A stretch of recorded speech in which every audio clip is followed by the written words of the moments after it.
All right, everyone, welcome back into another live edition of the Patriots Beat podcast here on the CLNS Media Network, presented by our wonderful friends over at Prize Picks and Game Time. It's Brian Hines back, as always, with Alex Barth to break down another loss for the New England Patriots yesterday to the Indianapolis Colts, 25-24. We also, at the end, we're going to have to squeeze in a little college football talk and talk about that rivalry weekend, because that was awesome. Amazing. So Patriots 25-24 loss to the Colts. They go into their bye week sitting at 3-10 on the season. And Barth, we have to sit here and start the show the same way we've done the last month now? 5? It's at least 3 games in a row. Definitely. It probably dates back to that Titans game at this point, right? So that would be 4 of the last 5. You have the Bears win in the middle there, right? 4 out of the last 5, and then the Bears win was stuck right after that Titans win. So 4 out of the last 5 shows. We got to start with the coaching staff, because there were some, questionable, more in-game decisions, game management stuff from Gerard Mayo and his staff this week. So we'll get into those kind of case by case, but just as we do, big picture, thoughts on the coaching staff here from their performance from yesterday. For the most part, not great. I have one take that might surprise some people, but the game management, and it's been different things in all those games. The Rams game, we came out talking about the game plan and what they went in looking to do and failing to adjust to that. The Dolphins game, it was discipline and execution. It was the number of penalties. It was the fact that the team didn't look motivated coming out of the locker room, didn't look ready to go. That's reflecting on coaching. This week, it's game management. The end of the game sequence, both the defensive and offensive sequences there, the Colts 19-play drive, and then the Patriots last 12 seconds. Those are both in the spotlight. You also have another botched end of the half. And I know they moved the ball, but to get down inside almost inside the 10, they're at the 11, 2 timeouts, 41 seconds. The only thing you cannot do there is run, pass. It's the only thing you cannot do, because when you call those 2 runs with only 2 timeouts, you become one-dimensional on third down. Defense knows that Colts played it well. End of the game, not calling the timeouts. I don't mind playing for a field goal in that situation. I get, this is another example of Gerard Mayo saying something where, I understand what he's trying to say. I just think he said it the wrong way. He loves to put his foot in his mouth sometimes. Right, where he was like, well, I don't know the percentages on the field goal versus the Hail Mary. Well, the percentage on that field goal is 0. It's 2 yards longer than the NFL record. It's 4 yards longer than the NFL outdoor record. It's 5 yards longer than the NFL outdoor record outside of Denver at altitude. So the percentage there is 0, but I get it. Realistically, long field goal versus Hail Mary with a kicker like Joey Sly was a big leg. Fine, you can sell me on that. But I don't know if it was execution or plan, but I don't mind going for a field goal. I mind going for a 68-yard field goal. And Hunter Henry's running those routes at about 10 yards on those plays where he's getting the quick hitters over the middle. After they botched the first one, he goes for 9 and then 11, or 11 and 9, whatever it was. If he runs that route at 13 yards instead of 10, you end up with a 62-yard field goal. I feel a lot better about it. Now, did they have enough time for him to run 13 yards instead of 10? People point out that there was 1 second left when they kicked the field goal. Well, if you don't botch the first one, or you mix in something on the sideline, you might have a chance. So I didn't love the management on that. Obviously, the end of the half, I don't hate not challenging the Will Mallory catch. It does bother me that they didn't have a good look at it. You should be ready on a play like that. But, and honestly, from the replay I saw, I'm not sure that would have gotten overturned. I thought that would have stood. If you want I think one of the better arguments for maybe challenging that play is you call a timeout, it's 4th and 3, you kind of reset, you stop the clock, right? So that was one of the things else. They go on this 19-play drive and you're sitting on all 3 of your timeouts. You use one before the 2-point conversion, and then you have 12 seconds left. So maybe you use one there and it saves you some time in the end, or just kind of resets things for a 4th and 3 conversion. You can talk things over. But the catch, I didn't really think it would have been overturned. Would I have liked another thing Mayo said was they didn't have a good look at it? Like find a better that bothered me more. Find a better look at it somewhere. Like you have all these cameras or whatever. You have Evan Rothstein up in the box whose like job is these things. Like you should have a look at it, but I wasn't necessarily sure it was going to get turned over. This was a bad game for Evan Rothstein from the especially after Mayo talked about talking to him after the Bears-Lions game earlier this week, from the situations at the end of the halves. I wonder if they didn't think the Colts were going to go for 2. I wonder if they didn't expect that, and that's why they didn't call timeout. They figured, let's just get this thing to overtime. Maybe they didn't trust themselves to be able to run out the rest of the clock when they got the ball back, whether it was after stopping the Colts or after them scoring. The one I go back and forth on, honestly, is Alex Van Pelt. I thought there were moments where Alex Van Pelt was having a good game. We saw some new wrinkles to the offense. We saw some creativity. He was able to get Drake May in a rhythm. I thought the play sequencing was better. But you have that sequence at the end of the first half, the sequence at the end of the game, the 3-and-out. It was their only 3-and-out of the game, which if you told me this Patriots team would only have 1 3-and-out all game, I'd feel pretty good. But it comes after that Christian Gonzalez interception and sets up the game-winning drive for the Colts. Can't take any time off the clock. That's a killer. So another run pass too, right there. Right. So for me, it's like, if we're going to weight every snap the same, I think Alex Van Pelt had a good day. Obviously, we're not going to do that because his worst moments came the biggest moments of the game, and that's concerning. And if people want to knock him for that, it's totally fair. Like, I'm not going to push back on that. I just thought throughout that game until we got to the end, like I was ready to say this is Alex Van Pelt's best game until it very much wasn't. But if this season is all about growth, if you continue to see the offense expand the way it was, the situational stuff is still worrying. And by the way, that's textbook Shanahan tree, West Coast coaching, game management from Alex Van Pelt. That's just what's going to come with any coach like that. If you wanted somebody like Nick Caley, if you wanted somebody like any of the other West Coast guys that were out there that were up for it, like they're all going to do that run pass stuff because that's just what they do. Not that it's right, not that it's good, not to excuse it. You guys know how I feel about that, but Van Pelt's the one that I look at, and there's something in there where I'm like, all right, something to build on. The rest of it, Mayo, Covington, Rothstein, really bad day. Yep. Sidebar, speaking of Shanahan, how were you conflicted in that Sunday night game last night with the Bills beating the crap out of Shanahan? I was catching up on Yellowstone. Okay. I'll say that. Here's one thought on last night. And this is why, this is where the Josh Allen annoyance comes from for me. And I don't know why people can't comprehend this. The lateral play, right? It's a great play. It's a great play. Have you seen one person today? Because I haven't. I've legitimately been looking. I haven't. Have you seen one person today credit Amari Cooper for making a heads-up play and pitching that ball back to Josh Allen? No, because any time Josh Allen does anything, it has to be he's defeating the entire other team 53-on-1. And if you suggest anything different, you don't know ball and you hate him. And that's what that play was so textbook what I hate about Josh Allen. It's not necessarily him. We can't take 5 seconds to say, by the way, that's a really good heads-up play by Amari Cooper. I said that today to my friend who was a Bills fan. He texted me about it. I was like, it's a great play by Amari Cooper. No, you just want to knock down Josh Allen. You don't want to give him credit. Fine. Like, it's a heads-up play by him too. But can we not, like, the refusal? And it was the same thing with Diggs for years. You weren't allowed to talk about how good Stephon Diggs was because it was seen as a knock on Allen and it was seen as an insult. That's what I hate about him. That, in a nutshell, is what I can't stand about it. It's not him personally. It's the way he's viewed by the national media and people who cover the league and people who talk about the league. The other people make plays too. There's 52 other players on that team. Some of them are pretty good. You wouldn't know it because you're not allowed to talk about any of them. But those other guys are pretty good. And there's your Josh Allen. I don't know. And Evan's probably, I'm going to say it to Evan on Thursday, and he's going to get mad at me. But I'm sorry, it's a great play by Amari Cooper. That's a great play by Amari Cooper. I think Josh Allen gave him credit for it, but that's it. Josh Allen agrees with me. Yeah, that's been a thing for years. Where he'll be, we can't do that without Stephon Diggs, or we can't do that without Deion Dawkins. Josh Allen's the only one who agrees with me on this, which is the true irony of it.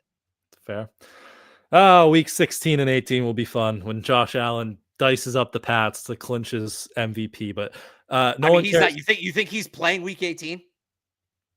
they could still, if Kansas City drops a game, they could still get the 1 seed. So he's not playing week 18. Probably. We'll see.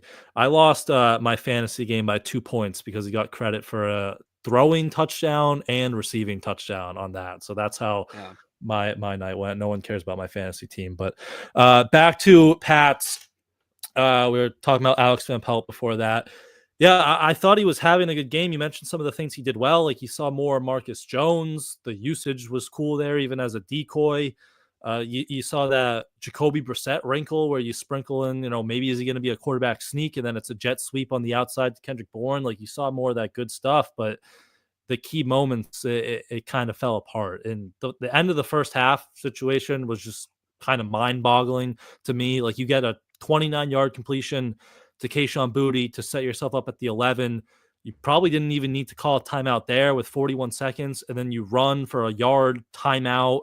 You run for 6 yards, timeout. Like, the second down run was really confusing to me. Like, what's the difference between throwing it into the end zone or setting yourself up, third and medium with another run? And now you're out of timeouts, and they're almost lucky Vidarian Lowe got called for a hold and it got declined because they would have had the 10-second runoff. We were looking at each other in the press box saying, like, are we going to have this Bears situation where they might have to run on the field goal unit that we just talked to Jeremy Springer about on Friday? And, the penalty got declined, so they didn't have to do that. But they really messed that situation up. And then Joey Sly shanks the field goal to make the situation even better. And then, the conservative, run pass after the Gonzalez interception. When you have a chance to kind of put the game on ice, you're up 7, you're at home, you're at your 40-yard line. You only need like 20 yards with the way we just saw Joey Sly kick it at the end there to just make it a 10-point game with, 6 minutes left, and you go run pass, 3 and out. You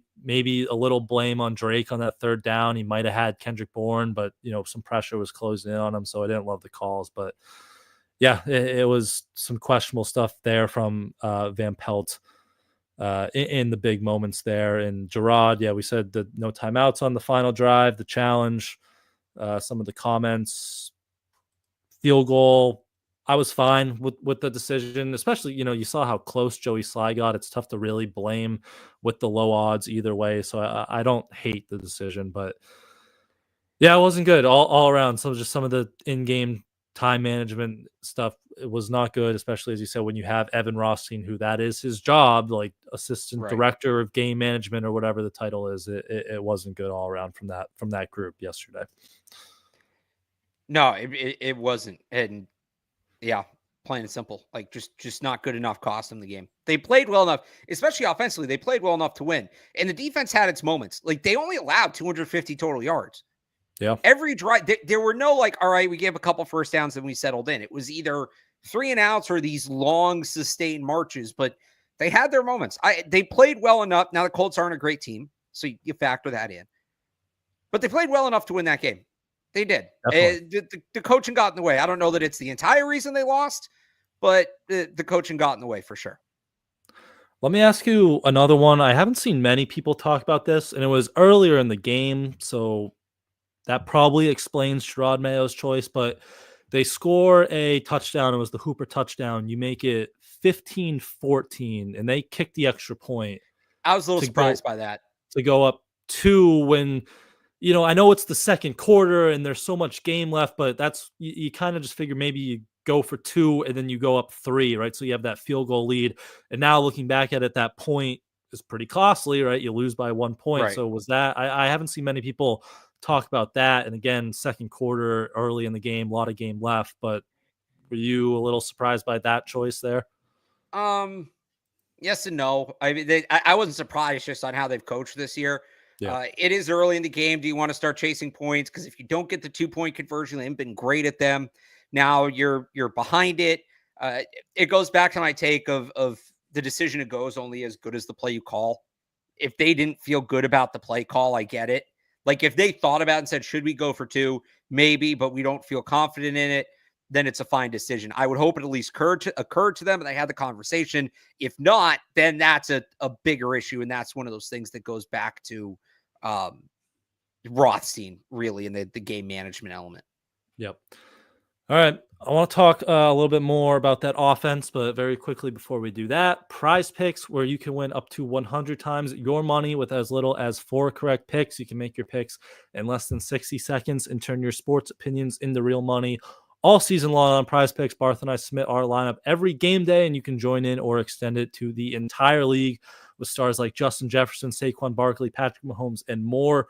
We have quite the quarterback matchup tonight. Bo Nix versus Jameis Winston Monday night. I believe it's in Denver, so we got the altitude going if you want to put any of those guys in your lineups in that matchup. And Prize Picks is also the only real money daily fantasy platform with an injury insurance policy, so your lineups stay in play even if one of your players gets injured. If your player leaves in the first half and doesn't return, Prize Picks keeps your lineup live. So download the app today and use code CLNS to get $50 instantly after you play your first $5 lineup on Prize Picks. That's code CLNS to get $50 instantly after you play your first $5 lineup again on Prize Picks. Run your game. All right, so you mentioned Patriots offense. They played. Mayo called it the best game this morning. You started to see some improvements. We'll dive into Drake May a little bit more, but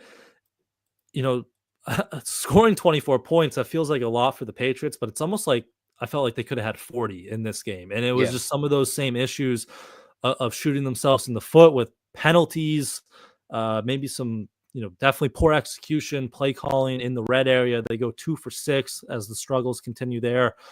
Did you have any, how would you kind of assess their red zone struggles? Is it Van Pelt? Is it more on just, a Mike Onwenu hold, calling back a touchdown? Is there anything, just because these have been reoccurring issues for a while now? What do you think of their performance in the red area? Look, it's a little bit of everything. Obviously, some of it's on Van Pelt and the play calling. They might be a little too run heavy in those situations. The big thing for me, though, I think comes back to the line. Like teams are getting pressure on them and they're blitzing more. And I think some of that is there's just less room, right? You don't need to leave anybody over the top. You can kind of cover everybody. And that extra pressure is leading these holds or is leading to Drake May taking sacks because there's guys getting in the backfield and they just can't protect. And I feel like even in the games where the line has played well, I thought the line held up okay yesterday for the most part. But when they did struggle, it was in the red zone. And I felt that way for a few games now. So, shocker on blaming the offensive line. I know that I'm kind of a broken record at that point this season, but I put a lot of it on the offensive line. Definitely. Yeah, I think it was a season low pressure rate, but I thought overall they had a good game, but I felt like every time they got really inside the 10, Drake May was running for his life. It kind of goes back to your Van Pelt thing where, if you base it off just a play-by-play, it's a good performance, right? Like, low pressure rate. The Colts didn't blitz much, but low pressure rate. They ran the ball well. Their backs had 140 yards, but then it's these key moments. It's penalties. I think they got flagged for 7 penalties total. It pushed them back in that red area, took it down hard. So the key moments, the line, that there were some issues. We hear Alex Van Pelt almost every other week say they'll run Drake May in these big moments. And right before the half, 3rd and 3 at the 4-yard line, I was sitting in the press box being like, here it is. Here's your big moment, zone read, run it with them. And they won't do it. And I have no idea why, if it's just protecting him, but you hear Mayo, he said in the post game, when he was asked about the red zone struggles, he goes that safety comes up in the box and now they have another number. Well, what if you put your quarterback in the run game to match that number? Right now, you're even, and you're watching Anthony Richardson run all over you with their design quarterback run game. So I'm still waiting on that. Maybe they see that and it convinces them a little bit more, but I think that would help them. Some of that misdirection stuff, even they showed with Marcus Jones, doing some of that in the red zone, closer down to the goal line, I think will help them. But talking about Drake May, really efficient day, against that Gus Bradley zone defense. It was basically all underneath stuff, but 80% completion rate, just really efficient. He did have that turnover, weird play. Could he have put it on Hunter Henry's other shoulder? Yes, but it was also probably a play Hunter Henry still should have caught. but it gets tipped up into the air, interception. But I thought Drake May was awesome yesterday. What were your thoughts on number 10 there? I thought this was pound for pound his best game of the year. And maybe he didn't have, I guess he had the 41-yard run, but like passing, he didn't have that big social media moment. The throw to Austin Hooper's excellent touch throw, but that's not the kind of throw that's going to go viral on Twitter. But he I thought he saw the field well, was pretty accurate, didn't put the ball in harm's way. First full game where he hasn't been credited with the turnover-worthy play. I put the interception on Henry. Like, he throws that ball low to keep the ball out of harm's way and keep Hunter Henry out of harm's way. I thought his decisions when to run and when not to run were good. He mostly protected himself when he was running. There's a couple of nitpicks here and there, but that was his most complete game as a pro. And that it was the first time where I really felt like, we've talked about how he's going to get better. Like, he needs to get better, but also some of what's wrong with him right now will be made better once they have better personnel, once they get a better line, once they get better receivers. This was the first game where I felt like, when I look for where the improvement is, the areas of improvement definitively lean towards improving the personnel rather than his own growth. There's been other games where like both are apparent, right? But this was the one where it was really like, yeah, if he gives you that game, and he only threw for 238 yards. He got a bunch of those late, 30-something yards late on the Hunter Henry throws. So it's not that impressive a game statistically, but you give him a real line, you give him real receivers, and he plays that game, you're going to win more often than not. And there's still room to get better, but he was pretty good. If he can maintain that level of play through the final 4 games, especially when it comes to protecting the football, I think you feel really good about where he's at going into year 2. That all the stuff and you guys know me, like, I've come on here and harped about the turnovers. I've come on here and gotten after him for the turnovers. That turnover was not his fault. I thought the way he handled the run game, excellent. Like, that game was everything I've been looking for him to do. But it wasn't where he was like not playing his game. You still saw him creating out of structure. You still saw him throwing on the run, creating with his legs. That's what it should look like. That's what it should look like with Drake May. Yeah. Yeah, he was really good, I thought, against, the Colts play a lot of zone, and like some of the timing, anticipation throws, like he had 2 I posted on Twitter, almost identical plays on an identical portion of the field where he's throwing before Hunter Henry is even out of his break, and then it's just like on the money, move the chains. He had a couple big ones to Kendrick Bourne where he's throwing like before he even gets to the passing window on a concept that they've really been running, like one of his favorites now. He's coming from the backside, Kendrick Bourne, and he's just threading it right through a needle. And then, the few times they play man, it's the big run with the defense's back turned to him and then throwing one on top of the defender to Austin Hooper. So that was a game, a good Drake May game. You figure with a better supporting cast and everything around him, they win that, because he was even doing his best to come back from some of those penalties and fight those mistakes from his supporting cast. So he did, that was a really good game, I thought, from him. And you mentioned the turnovers. I was kind of with you, like, it could have been a better throw, sure, but that's a play I expect Hunter Henry to make, and he was throwing it low to try to protect him a little bit. So I put more of it on the tight end, and that turnover-worthy play rate is dropping. It was up. There was a point where it was up like high 5s, like 5.6, 5.7, I think. It's down to 4 flat, which is tied for 7th in the league. And if you look at the last 3 games, it's a 1.4 turnover-worthy play rate, which is 27th out of 33rd, or tied for 8th best in the league. So that number's dropping, and that was the big thing we wanted to see down the stretch. I do think, what's our interception number at? 8? Yeah. 8 so with 4 games. He has 2 more to play with over the last 4 games. 2 more to play with. So we'll see if he gets there. Hopefully no more tipped passes and tipped interceptions. But yeah, I think it's still been really encouraging from Drake, especially after, last game we were talking about him maybe reverting back to some of those habits, those bad habits. Didn't see really any of those today or yesterday. And it helped that the offensive line, the pressure rate was down for the most part. So encouraging stuff there. But Anything else kind of with that offensive unit that caught your eye? I mean, on that offensive line, we saw Layden Robinson get his first start at left guard. Anything up front with him or anything else that you wanted to point out on the offense there? I would just say, like, Robinson definitely didn't play well. A lot of team high 3 pressures, 2 penalties. We can talk about the penalties. They were definitely nitpicky, but at the same time, when the Patriots line is playing the way it is, they're not going to get the benefit of the doubt. Officials are going to be looking for this stuff, so that doesn't help them. I thought he played well enough to earn another start, but also what's going to happen with Cole Strange, because Ben Brown's playing now too. So are you going to risk moving things around and taking Ben Brown out? And look, I know why they like Layden Robinson. He plays with a ton of physicality. You listen to him talk in the locker room. This is a guy that, can he make it work, is going to be a leader, right? And is going to be somebody that other guys follow. And that's great. That's great. Like, you need guys like that. But you have to be able to give something on the field.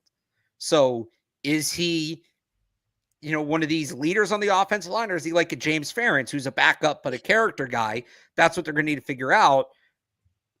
To what, like, how much are you willing to push it? This was one of his better games as a pro. So are you going to put him back out there, or do you risk it falling off again? So I'm interested to see what they're going to do with him. Yeah.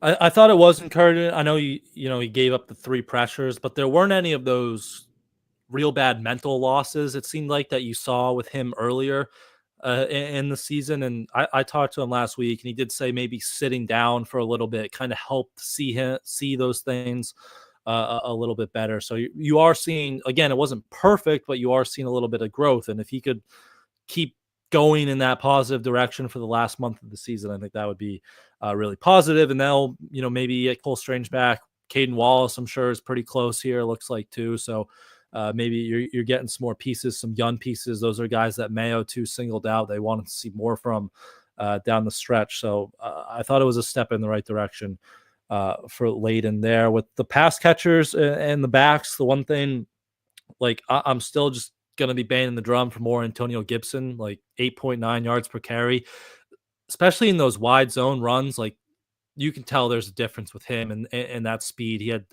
4 runs of 10 plus yards. One was like a really nice cutback on his own run. So the touchdown too was a really nice run. So I'm looking forward to see more of him.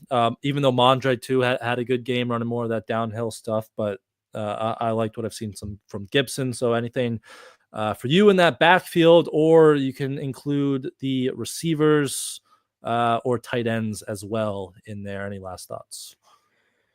Kendrick Bourne's good. Yeah. Keep Kendrick Bourne on the field. Kendrick Bourne's a good player. Got himself open a couple times yesterday. Had a couple big catches. Keep throwing him the football. Definitely.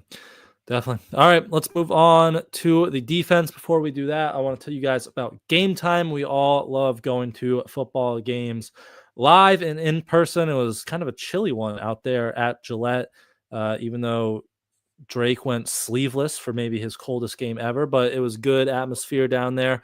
And if you want to go see any more Patriots games, 2 more at home, or any other games, any sport, concerts, whatever, make sure you guys go to Game Time. And they have a new feature called Game Time Picks that makes getting tickets to see your favorite teams play live even easier. It filters out the fluff to show you only incredible deals on great seats, so you don't have to waste time searching through thousands of tickets. It'll be a few weeks. We have a bye, and then Patriots are on the road out in sunny Arizona if you're out there. But then they come back to Gillette Stadium for Barth's favorite team, the Buffalo Bills. That is, I don't think we even have a date for that game yet, because it could be.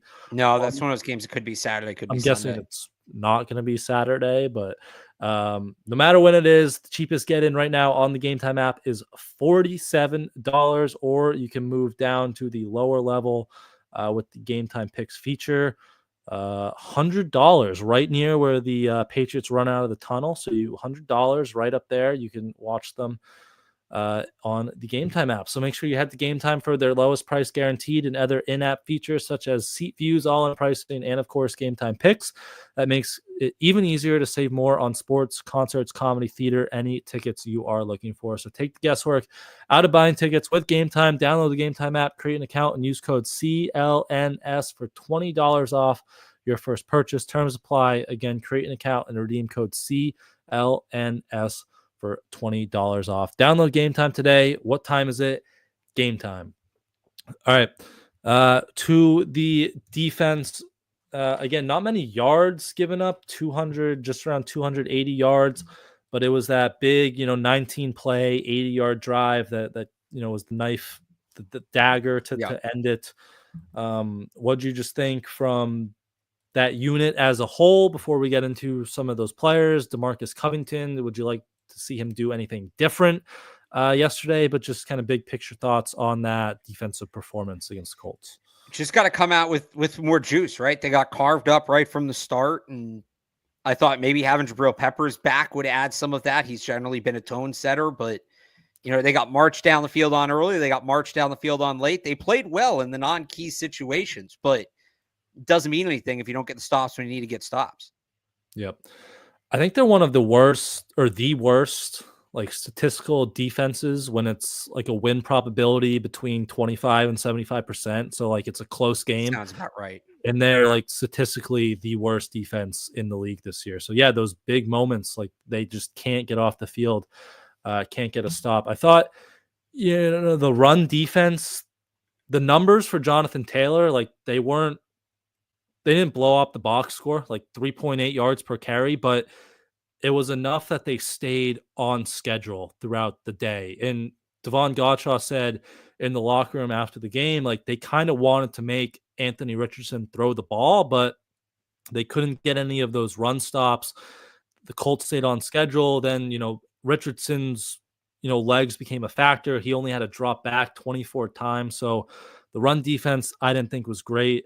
The secondary, though, I thought they held their own. We finally saw some Zay Bolden. We finally saw some Alex Austin, who had some impressive pass breakups. So that stuff was encouraging. I thought maybe we see more of that down the stretch. But the run defense, again, the numbers looked solid, but I think just, kind of watching it, it let the Colts kind of dictate the game and play on schedule a little bit there on the ground. Yeah, and I get wanting him to throw it, but they needed to do a better job against the run than they did. I thought like they controlled the game at times, but it was those key moments where Richardson was able to run the ball. He was able to get outside, and credit to his receivers too, who were able to create some space down the field, make some throws easier for him. Did you see his passing chart from this game? Like the next gen one? Yeah. No, I don't think so. It's weird. He kept trying to go deep, and the Patriots just wouldn't give it to him. They wouldn't give it to him. They kept taking away. He has like he does a good job with short stuff, but they just kept taking away deep pass after deep pass. And I think eventually he just got comfortable with it and was able to check it down, was able to operate that way. And I don't know the Patriots totally ever adjusted to that. He did have some really impressive deep throws that were dropped or like broken up. Yeah. Like the Marcus Jones one, the Alex Austin one at the end. Even I think it was Tavai. There was like the tight end like down the right sideline late in the. Was that the one with the PI? No, I think it was after the PI. I forget if it was Tavai or Christian Ellis. I'm blanking on it, but there was another one down the right sideline, which was like a beautiful throw, but it was just broken up. So I don't know. Still, like he was like 12 for 24, so weird chart as you said, but yeah, I thought he had some impressive throws. He did miss the one where Brendan Schooler he was playing the zone and then he had a run back with him. He did miss that. He had him and he overthrew him, but yeah, I guess that's the Anthony Richardson experience. I always see, Colts fans or reporters on Twitter talking about how often their receivers drop his deep passes. So that must be the Anthony Richardson experience firsthand. But Christian Gonzalez too, all pro, Pro Bowl, whatever you want to call it, the interception. Should be. He's not like up there in the Pro Bowl voting. I think he was like 7th for AFC corners right now. Which he's a top 10 corner in the league, man. That's ridiculous. I know. So I get like Pat Surtain wasn't even 1 though. I think he was like 5. It was probably sauce because people are just going off reputation. It was Marlon Humphrey, I think. I guess. Does that make sense? Yeah. I don't know if that makes sense. I forget. I didn't see the list, but let me try to pull it up. The Pro Bowl is ridiculous. Yeah. He should be all pro. That's what I I care about, because that's coaches and everything. And do players get to vote on that too? Yeah, isn't it? I always forget how it works. Like 1/3 fans, 1/3 coaches, 1/3 players. I thought that was Pro Bowl. Oh, you're saying All Pro? Yeah, that's AP. Okay. Well, So there's AP All Pro, which is the big one, but there's also like there's SI All Pro and PFWA All Pro. That's right. So the Pro Bowl ballot, if you go to corners, Marlon Humphrey's one, and then it's the 2 Steelers corners, and then it's the 2 Texans corners, and then it's Pat Surtain, and then it's Christian Gonzalez in the AFC. And there's a couple NFC guys ahead of him too. Your guy Carlton Davis, maybe free agent target. He's ahead of him. Future Patriot Carlton Davis. Yeah. So he's 7th in 1, 2, 3, 4, 5, 6. Yeah, he's 7th on the ballot for AFC corners right now, which is kind of, 2 Texans and 2 Steelers ahead of him. That's all off reputation. Yeah. I don't know. He needs Gonzo. What's he got? 2 commercials. He needs to do at least 2 more commercials, and then he'll start getting some some recognition. But yeah, he was awesome. The interception was a hell of a play. Very good performance from him. But any other defensive notes there from yesterday, or players that kind of caught your eye? I'm glad we finally saw some more of Alex Austin, and I thought he was good. I thought he played. Now, he had the PI late, and it wasn't the only costly play on that drive. It was costly, but overall, like, you see, when you get one of these bigger corners, you see the difference they make on the release and at the catch point. And sometimes you just need that. Marcus Jones is a good player, and he had a nice pass breakup too, but sometimes you need that physicality. Austin's a guy, like I said about Lane Robinson, should be involved moving forward, should continue to be in that rotational role. We saw a little bit of Isaiah Bolden too. He didn't play a ton, but he got some run on defense, which I think is encouraging. But Austin really stood out to me. Like, he looked like he did last year. He looked competitive. And they need that. They desperately need that on the boundary. Definitely.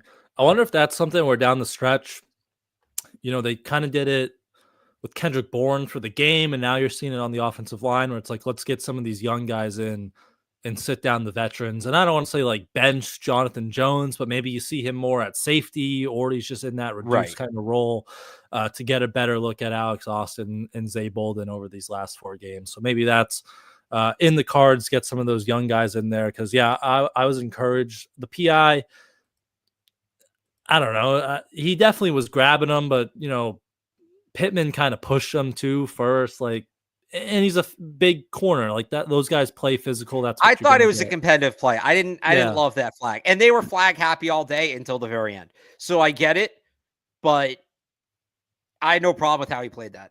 Definitely. So I thought overall it was encouraging. It was an update for Alex Austin. So definitely would like to see some more of that going forward. So we'll wrap up this game. Special teams, it was another kind of roller coaster. Joey Sly comes out, good start, 3 for 3, and then the miss 25 yards out. He said it was a communication issue with the operation. He looked right down to Bryce Behringer and in the spot. I don't know if Bryce said he could have spotted it. They all took the blame. Sly said he's got to make that, but he said the communication was bad. Bryce said maybe he could have spotted it better. We talked to Cardona this afternoon, and he said, he takes responsibility for the operation. So who knows what went wrong, but you can't miss a 25-yarder, and especially in a 1-point game there. So and to miss it that bad. Yeah, it looked like a Pat McAfee college game day attempt. Seriously. So when I heard him talk about the operation and you watch the way he reacts, is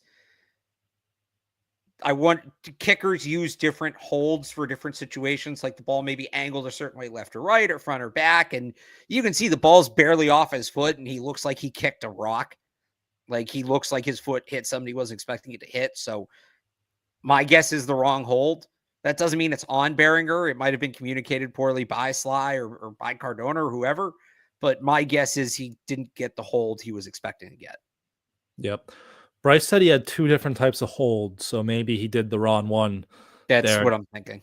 Yeah, depending. Just the reaction, as you said, like the reaction makes it seem like something wasn't right with that part of the operation. But Yeah, it's tough to kind of miss those. Are you worried about where do you think Sly is right now? Like overall, because he's had some misses here, a couple misses in one score games that were close. Do you think we're doing the kind of kicking competition again next summer, and we get to run over to the goalpost during camp again, or?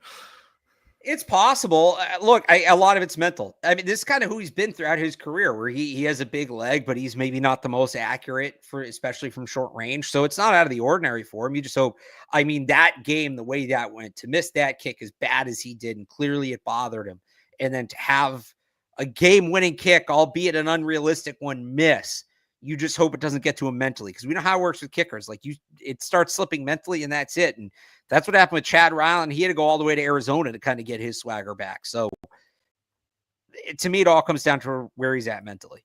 Although I will say it was his third miss inside of 30 in his career, and only the second one since 2020.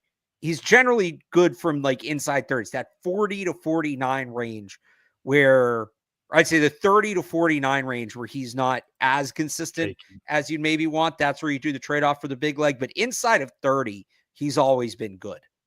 Yep. Chad Ryland, 18 and 21 this year. A couple game winners. Yeah. He was mentally broken, though. He had to get out of here for his own. He had to leave. Yeah, he was not having this bounce back here. He was not going to find that there. But yeah. All right. Any last thoughts? Pats, Colts. I know people want to talk about the refs. Just real quick, I kind of talked about it before. They're not getting the benefit of the doubt right now. When you're committing a lot of holding penalties and you're failing to block, and you're regularly lining up incorrectly, refs are going to look for that. And that's just a matter of they've got to earn that leniency back. So it was a tightly called game. My view on the refs is always consistency is all you can ask for. I'd rather they swallow the whistle. I'd rather fewer flags than more. But if you're going to call it tight, just call it tight. Just call it tight consistently. And they were doing that until there were 12 seconds left in the game. The Colts ran that 2-point play. That should have been a penalty on Barmore. That was wrong. But I don't expect the Pats to get called a little more ticky-tack, because that's just, they haven't earned the right to have the benefit of the doubt at this point. Yep. And Mayo said they were expecting it coming into the game because it's the same crew. I think it was the same crew from the Seahawks game that they got flagged a bunch for offensive holding. So they said they were kind of expecting it. So you talk about some of those ticky-tack, holds, Mike Onwenu, Layden Robinson, like, if you're close with that crew, it seemed like they knew going into the game that they were going to get flagged for that. So, those are frustrating. The Barmore one, definitely frustrating, but you put yourself in the situation. The holds, not really the Barmore one. That was bad. But the holds, you put yourself in the situation to be close, you're going to get called for that, and that's what's going to happen. But before we get out of here, we have to talk a little rivalry weekend college football, because it was an amazing weekend. Flags were getting planted everywhere. Fights were breaking out everywhere. Michigan beat Ohio State as like a 20-point underdog. Georgia went into 8 overtimes. Someone asked Will Campbell and Kelvin Banks. Will Campbell got run around for a sack with short arms, and then Kelvin Banks got his ankle rolled up on like moments after. So not a great day for the offensive tackle and round one crowd. But what were your, just go for it, any college football rivalry weekend thoughts from you there? Well, first of all, sports better just a little bit of hate. And I hope they don't ban planting the flag. I really don't. You don't want the flag planted, win the game. And that's the other thing that stood out to me. Part of the reason you don't see that as often is you usually don't have road teams win rivalry games. And there were a lot of road teams that won this weekend. So don't ban it. Let it be a part of the game. That stuff's awesome. Nobody really got hurt. Still pushing and shoving. They're all wearing helmets. There was some pepper spray. Oh, all right. You shouldn't be pepper spraying players. I just meant the scuffles on the field. Don't pepper spray players, obviously. As for the results, I don't know how Ryan Day keeps his job short of a national championship. This is as talented a roster as he's had, probably as talented a roster as he's ever going to have. And he still can't beat this Michigan team, trying to run at their like only 2 good players, trying to be a tough guy. I don't know what the hell that was. So I don't know how he keeps his job. I'm bummed because I wanted the Ohio State-Oregon rematch. Penn State getting into the conference championship, zero interest in that. They're going to get rolled. Same in the ACC. Dabo Swinney backing into the ACC championship like only he could. Screw Syracuse for making that happen. Of course, it's a school like Syracuse that gets a school like Clemson into the ACC championship. Go SMU there. And Genty's my Heisman. Genty's my Heisman. Did you see that stat where his yards after contact are more than any other back has total yards this year? And he's going to continue to pad that a little bit here. It's just, and I'm not saying what Travis Hunter's doing isn't historic in its own right. It is. But, I mean, Genty's flirting with some of the most revered records in college football. I think he got, and it's not like the Big 12 has been this unbelievable conference. I know people talk about the opponent and who they're playing. I still think Genty's the Heisman. I do. Hunter's been incredibly impressive, but I think Genty's the Heisman. Is he going to pass Melvin Gordon's yard total? So it depends where they're seated with the playoff and how that all works, but he'll have a chance. And I think they're in. Even if they lose to UNLV, I think they're in. Okay. Because if Melvin Gordon didn't win the Heisman in 2014, I'm not giving it to Genty. I'm still going Travis Hunter. Who won it that year? Was that Mariota? Oh, that was Mariota. He was awesome. So was Melvin Gordon. He was doing what Genty's doing now. He had like 2,600 yards and 30 touchdowns. It's a quarterback's always going to get the preference. You know that. That's true. Although 2014, 2014 was a little. It wasn't as quarterback heavy as it is now. But Mariota was quarterback. I'm saying like if Travis was playing quarterback, he'd win it. Of course he would. But I saw somebody else say this today too, like Colorado's pushing both Travis and Shedeur for the Heisman. Well, then they're helping each other. That was weird. I saw like those or like the thing they said Orlovsky. I think he tweeted it like you're gonna cancel out votes if you do it like that. No, exactly. They're gonna split votes. So I didn't think that was I get like it would be kind of weird for Dion, like if he's not campaigning for his son, I guess, like in a way, but like Hunter is the top guy, so any votes for Shedeur is going to take away votes from Hunter, and now none of them might get it because Genty's sitting right there. So I don't know. That was kind of weird, but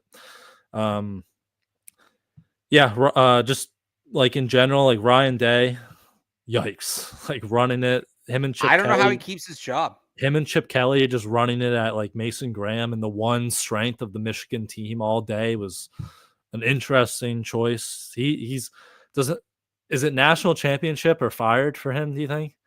Oh yeah. Oh yeah, absolutely. I feel that too. So I don't know what happens there. Penn State. I hope Bama doesn't get in. I feel like they're gonna find a way to get Bama in, but I don't think they deserve it. Going through the scores, see if anything else pops out. That might be it. Georgia? I think that's it. Did you watch the 8 overtimes? I did. That was awesome. That was awesome. We'll see what happens with that one. They're definitely, it feels like teetering a little bit. Mm-hmm. But so they got. I'm not going to sleep on that team just yet. Georgia, Texas will be a good SEC championship game. So, and then speaking of Melvin Gordon, Wisconsin lost to Minnesota, and they're not bowl eligible. So that's cool. That's cool. It doesn't matter. That Minnesota team's scrappy though. Yeah, they are. They are pretty scrappy. Jonathan Taylor reassured me that Luke Fickell is good yesterday. So we're marching forward. We're staying with Luke Fickell for now. I believe Jonathan Taylor. He said, just wait till he gets his guys in there, and we'll be good. So we'll be good next year with Luke Fickell. So, all right, we will wrap it up there, call it there. We will be back. It is the bye week, so we are going to do a crossover with Taylor and Mike. We're not sure exactly what day yet. Maybe Wednesday we're looking at right now, but as always, we will let you guys know. Patriots CLNS on Twitter, Patriots Press Pass on YouTube. Make sure you're subscribed, turn your notifications on so you know when we go live. You can also follow Barth on Twitter at RealAlexBarth. Head over to 985thesportshub.com for his Patriots coverage there. And you can follow me on Twitter at I am Brian Hines, and head over to patspulpit.com for our Patriots coverage online there as well. So thanks everyone for tuning in with us tonight, and we will see you guys later this week.